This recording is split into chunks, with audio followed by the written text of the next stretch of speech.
Welcome everyone to the next episode of Purposely.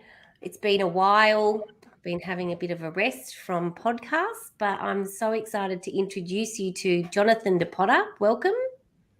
Thank you, Emily. Thanks for having me. Now you're in Thailand. Yes, I am. I've lived here for about 4 years now. First couple years in Bangkok, and now I've escaped the city and on a little lovely island in the south. Sounds amazing. We'll hear all about that story very shortly, but the first question I ask all my guests, and I can't wait to hear what you say for this one, given what you do. So, if you were at a barbecue, we barbecue here in Australia. I don't even know what you do in Thailand, but I'm sure they barbecue as well. Everyone barbecues, right? Or a dinner party or whatever, and someone says, "Oh, nice to meet you, Jonathan. What do you do?" How do you explain what you do?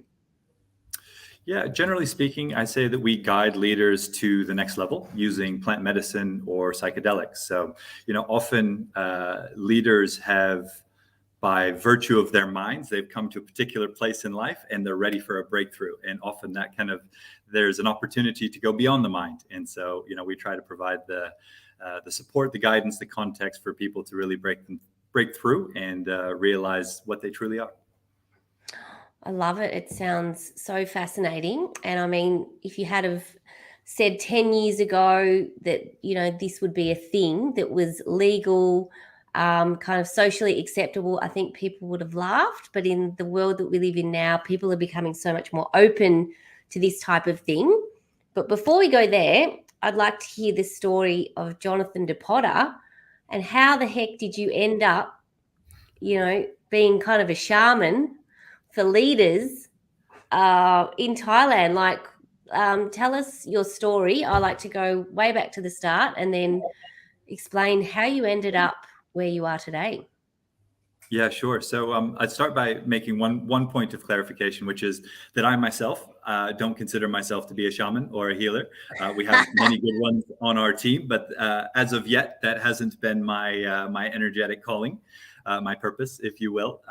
But yeah, I'm a bit of an unlikely candidate, I think, to do what it is that I do. I do come from what I would describe as spiritual and open-minded parents, but I went very much in the other direction. Spent most of my life in adult life in the corporate world, working in management and strategy consulting. And I guess personally, I just reached a stage in life where the job that I had living in Hong Kong, working hard, was no longer giving me the joy, no longer giving me the meaning that it once did. And that kind of competitive dynamic of chasing the next $1 million deal and managing a larger team and getting the next promotion and the big bonus, and that just didn't hold the meaning that it once did after 5 years in Hong Kong. And so I remember kind of looking myself in the mirror and thinking, well, I don't know what's next. I don't know what's out there in life. I was an atheist at the time, but I know that this isn't the answer to what it is that I'm looking for. And so at that point in time, decided to take a year off and see, what filled the void by taking a year off. And so what did you find in your year off? Like, what did you have an epiphany? I mean, this is such a common story to all of the entrepreneurs that I speak to is, they start off doing the traditional corporate thing, they go to uni, they do what everybody else does, and then they wake up one day and think, why am I doing this? It doesn't make me happy. I don't like this environment. I'm working in a culture that's really toxic. Mm-hmm. And then they go searching for something.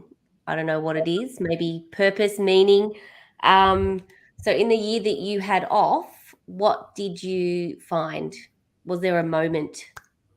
Yeah, there was actually a couple. I spent most of that year traveling through South America, and it was actually hiking up in the mountains early in that trip that I had just the most amazing experience out in nature. I was hiking in the freezing cold for hours on end, and then the sun just peeked through early in the morning. I think it was 7 o'clock in the morning after 3 or 4 hours of hiking, and that was an amazing. I now recognize that was kind of a first spiritual opening that I had. And then about 6 months later, a couple friends came and joined me, and we did what was my first ayahuasca retreat in Peru, and that was equally the most challenging, humbling, and also transformative experience of my life. I wasn't really prepared for it. I didn't know what I was getting myself into, and to be perfectly honest, I wasn't well guided in the integration of what I went through, because it just blew the door off the hinges in terms of providing access to the spiritual realm. And so a large part of the motivation for doing what I do is to provide people a softer takeoff and a softer landing and a better experience in relation to the plant medicine work, so that they get more benefit. It's not how much medicine you do, it's how much benefit you're able to anchor back here in the 3D. That's obviously much more important. Interesting. I love it. This is a really fascinating topic, because taking plant-based medicine used to be so taboo and be something that hippies did, or ravers, or drug addicts. Do you know what I mean? Like, it just had all of these bad connotations. But what we know now is that it does open up portals within your mind that you didn't even know were there. I've never done I can't even say it. How do you say it? Ayahuasca. I've never done that, but I've obviously watched some movies and heard some stories. And for me, I'm a control freak, and the thought of being out of control like that, and the vomiting, because I've heard that some people vomit, like that, to me just sounds really gross and something that I wouldn't want to be. And I've heard so many horror stories as well, like you shared. Mm-hmm. So how do people like me who want to try and get the upgrade and maybe explore this type of thing, how can we do it in a safe environment where we don't spew up and do all those horrible things that all of the myths that are out there? Like, what's the safe way of doing it? Yeah, so I'll start by speaking just a little bit about the process that we take our clients through. So we do a pretty comprehensive screening in terms of conversationally with one of our team to make sure that the energy is right and there's a good mutual fit. Secondly, from a medical perspective, it's very important that people are medically fit for such experiences, and there's a bunch of contraindications there, in terms of medicines, in terms of high blood pressure, in terms of specific physical limitations. So we have to go through a pretty comprehensive medical screening. And then third is also psychological, making sure that a person is in a fit psychological state. So, what you described, Emily, is also very common. I was also, pretty controlling person. I think that I had the right mental model. I think a lot of management and strategy consultants kind of pride themselves to a large degree on, having a right perspective on things. And I think, through this work, we come to recognize just how little we truly know and how infinite the infinite truly is. And, it's such a rewarding but also humbling experience to recognize, reality on different levels. And so, the more, I would say, contracted that one is in relation to the experience, the more that things are likely to come to the surface reasonably quickly that they're going to need to work on. So a large part of what we do for many of our clients is to help them mentally and emotionally prepare, right? So I truly, genuinely believe that anyone can be whoever it is that they want to be. And so we help clients in really defining in clear terms who it is that they think that they are or that they want to be in some future state, not 20 years out, but let's think 6 or 12 months out. We then work with them on, okay, so why are you not there today? And usually that surfaces the mental and emotional blind spots. And so we begin through coaching and or therapy to begin to work with them and helping them see their thoughts, helping them reconnect with their emotions, particularly people in the business world that are busy and identify as busy. They've become, it's normal for them to be stressed out. And so they've actually disconnected from themselves emotionally. And so we actually help our clients reconnect with their emotional state of being and their felt sense of being and their intuition alongside that, which is a very powerful tool that many of us have lost. And so through that process, we're teaching them how to release emotions, right? So we all have shame, guilt, fear, grief, apathy, anger, pride, all of these lower level energies stuck in our body. And so as we begin to release those pre-medicine work, then when we step into the ceremonies, to come back to your question, we know what to do when these powerful emotions, perhaps childhood trauma, all of these sorts of things come to the surface. We don't contract in fear because we've never felt such strong emotions, but we say, okay, this is a more amplified version of what I was previously working on with my coach, with my therapist, and they're able to make a lot more progress and get a lot more breakthroughs and ultimately keep a lot more sustained benefits. And, in essence, what we're trying to do through this work is really improve our vibration, right? So it's our health and our state of consciousness and awareness that is all reflected in our minds and in our physical bodies, and that's a vibration that we're trying to harmonize through this work and elevate through this work. Cool. And so what are the plant-based medicines that you use? I mean, one of the things that's quite common now in places like Silicon Valley or any kind of creative area is microdosing mushrooms or acid, and they're even using some of these drugs, psychedelics, with people who have depression. So from a brain science perspective, why are we now seeing this more commonly used in the world, do you think? Like, what for people who have never done psychedelics before? I mean, I've had acid before, I've had mushrooms before. I definitely didn't microdose them though because I was young and stupid, and it can be quite full on and terrifying. But why do you think that all of this is becoming more mainstream? Yeah, well, I think personal view is that there was never a war on drugs, right? It was a war on consciousness, and allowing people to explore their own consciousness. And so, there's a great degree of irony and actually humor in the fact that the Americans were the heroes in 1971 when they required everyone in the world to sign a UN agreement in order to continue trade with them and ban all of these, plant medicines, all of these psychedelics.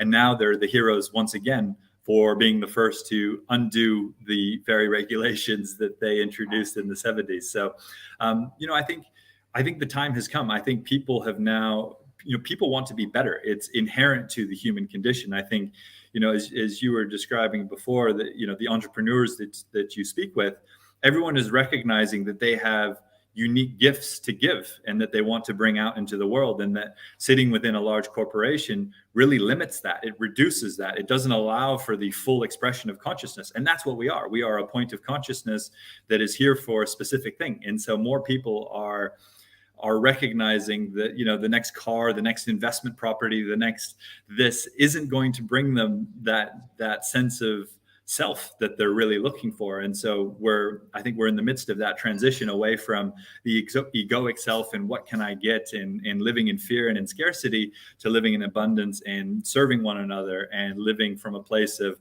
I'm good enough and we're good enough and there's going to be enough for us.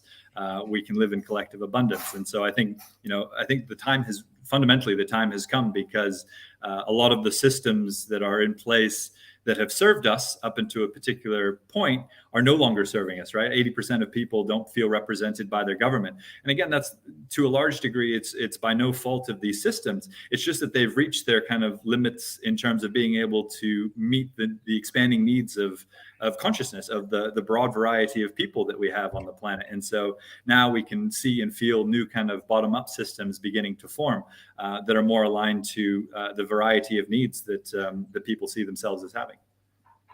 I love it. So back to my question around what plant-based medicine you guys use. So what's on the menu? Yeah, so most of our retreats are with ayahuasca or 5-MeO-DMT, and we also do retreats with psilocybin. What I typically recommend. I haven't heard. I mean, I've heard of DMT, but I haven't heard of the other one. What's the other one? So there's ayahuasca, which the underlying molecule is DMT, but there's something like 460 plus compounds within ayahuasca. So it's a very complex medicine, shall we say. It works on many, many levels. And then we've got 5-MeO-DMT, which is also known as Bufo or the God molecule or the toad. And so that's, generally recognized as 4 to 6 times more powerful than ayahuasca. So it's a very powerful experience, non-dual experience. So reality itself can break apart during a breakthrough, and we experience oneness with what is, which is something that is, irreducible back to natural language, but it's a very powerful spiritual experience. And then also psilocybin, which is magic mushrooms, which is, I think for those people who are perhaps a little bit more anxious, a little bit more cautious, but, having done their research, dedicated to exploring their own consciousness with plant medicine, I think can be a good starting point. Cool. So there's options and there's different levels of strength, it sounds like. Indeed. Yeah. I mean, I've heard that DMTs can for some people be really, really full on. And yeah, it's like you go to another universe, like another you stories that I've heard from people who've had it, it's like they cease to be themselves in a way. And it can be quite intense. And is it true that DMT is the thing that your brain releases when you die or something? You heard that? Yeah, so there's a strongly held belief. I don't think we've proven it scientifically, but there's belief that we have endogenous DMT, which is that our body produces DMT in the cerebral spinal fluid. And I have heard what you've said before. So I think actually, if you're familiar with Joe Dispenza's work, so he talks a lot about breathing and body practices that can begin to bring the endogenous DMT up the spinal cord through the cerebrospinal fluid and up into the brain to have similar sorts of experiences. Not as potent, as powerful as perhaps with plant medicine, but much the same. And so do you do stuff around breath work and things like that in what you do? Like, is it kind of a holistic, multi-pronged approach rather than, I think that people think that if it's quite scary to go somewhere and think that you're going to be in this ceremony and kind of surrender with all of these people that you don't know. Yeah. So, so are you there? Yeah, you've just frozen. Oh, sorry about that. That's all right. Just maybe give it a minute and it should catch up. Cool. Well, you're coming back. Okay. Well, you're a bit blurry. I think that your internet might be playing up. Sorry about that. That's all right. I can still hear you though. So keep talking. Okay. Yeah. So what a large part of what we try to do, and again, this is based upon my own years of attending retreats and trying to find what worked. And it took me many years before I feel like I was able to get the breakthroughs that I kind of intuitively knew that I was looking for. So a large part of what we're doing is to teach people the tools so that they continue their own elevation and consciousness beyond just our work together, right? And so that's tools for body, that's tools for mind, and that's tools for spirit. And so, breath work, yoga, meditation, all of these are tools that can facilitate, and mind work as well, self-parenting, all of these sorts of things are fundamental. So my own experience with medicines was that I was going on a retreat, having a profound experience, and then basically landing back where I was before. And so, there was always this sense of like 3 or 4 weeks after a retreat, it was like, oh, it was so clear on this retreat and I knew what I wanted to do and how I was going to get there. And then like everything was just back to normal. And so again, it's easy to have profound experiences on these types of retreats. It's much more difficult to sustain an elevated state of consciousness. And I think, what I often say to people is that there's such an incredible variety in the quality of work that's being done out there, but it's not very well understood and it's not very well reflected. So if you go to like a retreat aggregator website, what you'll see is that all of the experiences are rated as 5 stars. So that tells us, number one, people are having positive, profound, powerful experiences. And number two, it tells us that we don't understand what quality looks like. And so again, my own journey it took me years to find guidance that I felt was like, okay, these people actually know what they're doing in relation to guiding me through this journey. Yeah, I guess like a lot of things, the industry is unregulated in a way. It's like the coaching industry. There's not much regulation going on in that. And so every Tom, Dick and Harry is now a coach, and you don't even really need a qualification. You can pretty much get one on the internet and say that you're a qualified coach. So like buyer beware. And this is powerful stuff. I guess one of the questions I think a lot of people would have is this legal? Like, are you doing it in Thailand because it's not legal in places like Australia or America, or like what's the deal? Because it sounds really cool, and I think a lot of people would be keen, but they would be worried about, well, what qualifications does this person have to basically drug me? It's a good question, and so a few points I'll add. So most of our retreats take place in Costa Rica, in Mexico, Netherlands, and Portugal. Yep. Most of our Australian clients have chosen to either go to Costa Rica or to Portugal. Now that being said, there's a funny dynamic in this space, which is that there tends to be a bit of an inverse relationship between the people who do this work well and the people who are qualified from a psychotherapeutic or therapeutic or psychiatric perspective. Because what I think we're looking for in relation to this work is, there's lots of people who can do good quality work on the mental, the emotional side of things. The magic trick here, or what we're really looking for, is a healer. So that's someone who is able to transmute energy on our behalf. Yeah. And the people who pick up their own energetic skills, you'll appreciate they didn't do that at the local university, right? They're working with energies in ways that maybe you've got some of the skills, but I certainly don't. And so these are the magicians, these are the wizards.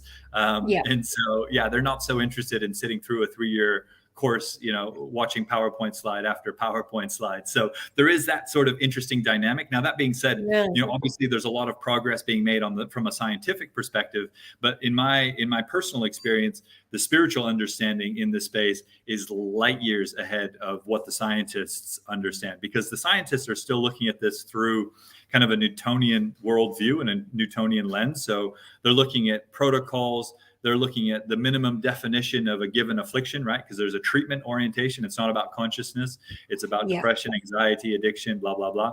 And they're looking at synthetic molecules, and they're looking at protocols. So they're trying to, gather a group of people with a similar affliction, not too severe, but severe enough that it's diagnosed, and then bring them through a very specific regimen and provide evidence for that regimen in a very kind of, again, I'm going to say scientific way, but the human condition is not scientific. These are powerful, subjective experiences that when you're working with a healer, it's a different experience than when you're working with a therapist who's saying, and holding your hand and saying, yep, just keep going through it. It's a very, very different experience. Absolutely, I would agree. And it's really interesting, isn't it? When you think about science-based research or peer-reviewed research, and there's lots of questions around the validity of these things now, and particularly after what we've seen with COVID, I think people are starting to ask questions around, well, who is sponsoring this research? Who, the whole concept of peer reviewed, like, I think is becoming quite contentious, because finding people to agree with what you've said, like, is that really peer reviewed? Like, is that really what we want? So anyway, that's a whole other question, but I think you see where I'm going with that. I won't go there, but the one thing I wanted to ask is, have you got like a story just to help people understand the journey and the outcome of somebody who's gone through one of your retreats, who has had just the most amazing epiphany, maybe someone who had an addiction or some kind of horrible affliction or whatever you want to call it, and has, changed their life, just to give people a flavor of the power of what you're doing, because I think that people learn through stories. Yeah, sure. So we personally, our company, we don't work with people with addictions because Okay. it's work that is very powerful for people suffering from addictions, but we're just not the right container for that. So encourage people to look into other organizations that are better placed to serve. The other thing that we typically don't do is people who are stuck in sort of deep victim mentality. So for people who think like the world is happening to them, you can spend a lot of time and energy trying to help these people see the world in a different way.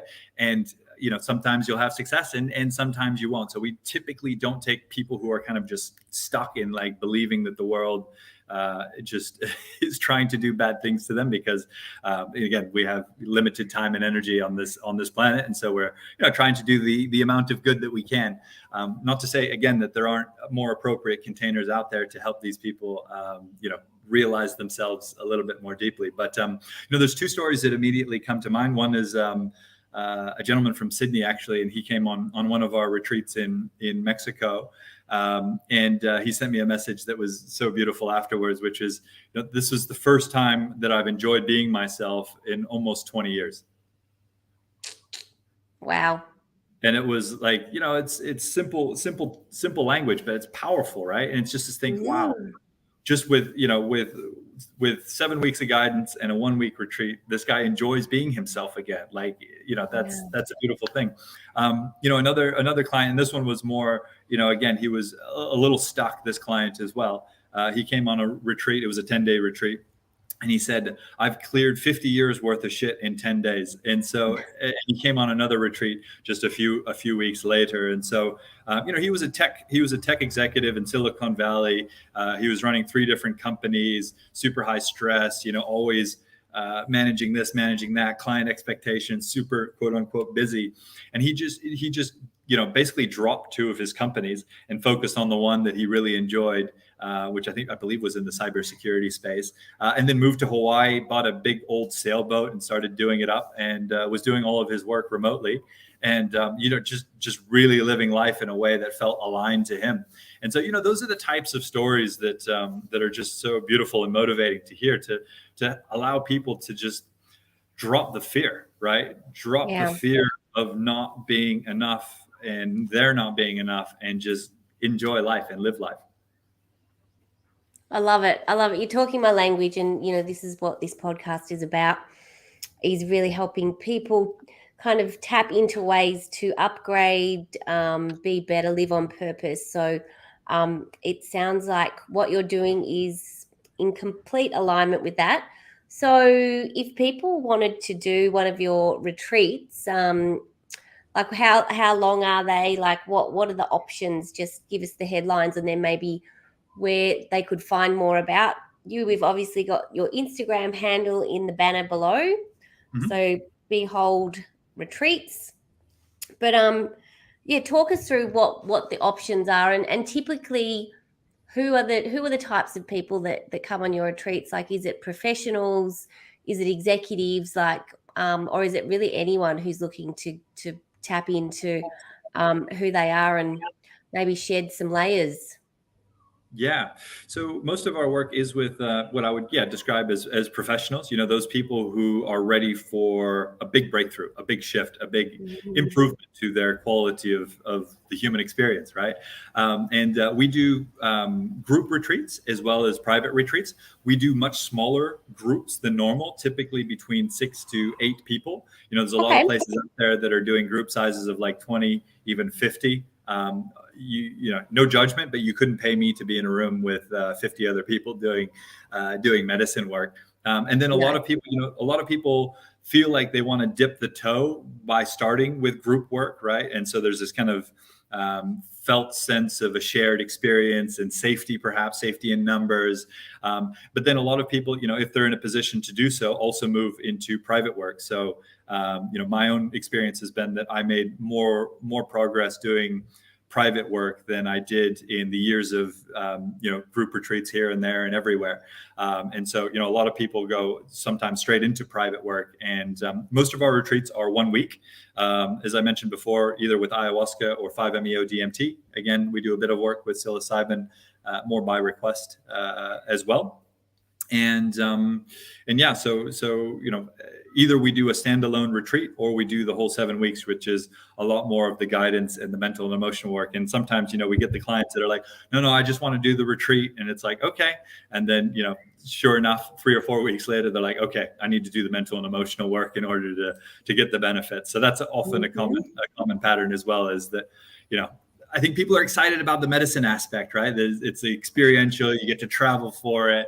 It's a very new, exciting, profound experience. And then they realize, oh, I'm still me, because the science has shown that fundamentally these medicines don't remove negativity and toxicity. They're not gonna enlighten you if you just drink a whole bunch of medicine, right? You got to do the work yourself. So that's a large part of what we try to facilitate for our clients, and it's more outcome orientation rather than, again, going and sitting and drinking medicine. Yeah, it's not about getting high and reaching a higher sense of being. It's like anything, right? You've got to do the work. It's like in business, there's a lot of people who are like, I'm going to be an entrepreneur, and then they start a business and they expect that in 1 year they're going to be a millionaire, or they're going to have this crazy idea, but what they don't see is the amount of hard work, consistency, commitment, and I feel like this type of thing is exactly the same. There's a whole bunch of stuff you need to do in order to reach a higher state of consciousness and release everything to get to that next level and have the breakthrough. But it sounds amazing. I would love to do something like that. I've never done a retreat before. I've done a lot of work, NLP coaching work. I'm an NLP coach, so I've done a lot of work with coaches myself, but I'm really fascinated by everything that you've talked about today, and I'm sure the audience is as well. It's quite extraordinary what you're doing, so well done. So if people want to perhaps book in with one of your retreats, is the best place to go to your website or Instagram? Where can they check you out? Yeah, come check us out on behold-retreats.com. We're a little bit different than most organizations. You have to speak to a real human being, so there's no book now button. And then we'll sniff each other out a little bit and see if we're a mutual fit for one another, and take things forward together from there. Amazing. Thank you so much for sharing all of that. If you are looking to have an upgrade, then check out Jonathan, Behold Retreats. I think it sounds quite amazing. So if you would like to learn more, then make sure that you go and check him out. We'll also share all the handles in the episode when we publish to Spotify. But thank you so much, Jonathan. It's been a pleasure speaking with you, and thanks again. Thank you, Emily. Been a real pleasure.